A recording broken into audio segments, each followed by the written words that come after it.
আজ সাময়িক দূরত্বের একটা অঙ্ক নিয়ে চলে এসেছি। এই অঙ্কটি খুব সহজভাবে করবো, আশা করি আপনারা বুঝতে পারবেন। Two trains of same length, দুটি সমান দূরত্বের train are running parallel track in the same direction, এবং একটি ট্র্যাকের উপরে একই দিশাতে যাচ্ছে। The speed of 60 kilometre and 90 kilometre respectively. একটি ট্রেনের দৈর্ঘ্য 60 কিলোমিটার পার আওয়ার্স, একটি ট্রেনের দৈর্ঘ্য 90 kilometre per hours.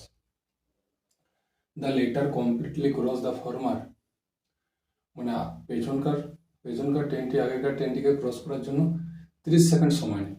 The length of each train is. এখানে আমার ট্রেনের দৈর্ঘ্য জানি না, তাই train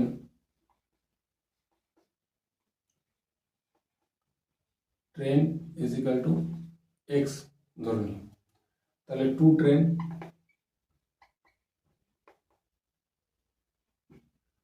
train is equal to x plus x, 2x।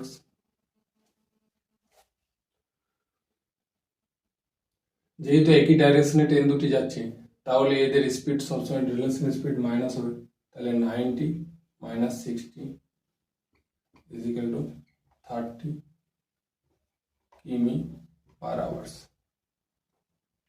এখানে রিলেশনটা হবে 2x বরাবর 30 ইজ ইকাল টু 30 সেকেন্ড। এটা যেহেতু কিমি পার সেকেন্ড আছে, তাহলে 18 পাই দিয়ে গুণ করতে হবে। তাহলে x ইজ ইকাল টু 30 গুণ 30 গুণ 5, 18 গুণ 2,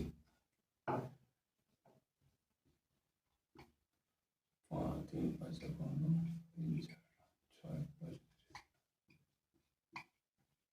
6 125 মিটার। এখানে আপনার এই উত্তরটি সঠিক হয়ে যাবে। যদি অঙ্কটি ভালো লেগে থাকে তাহলে পেজটিকে ফলো করুন।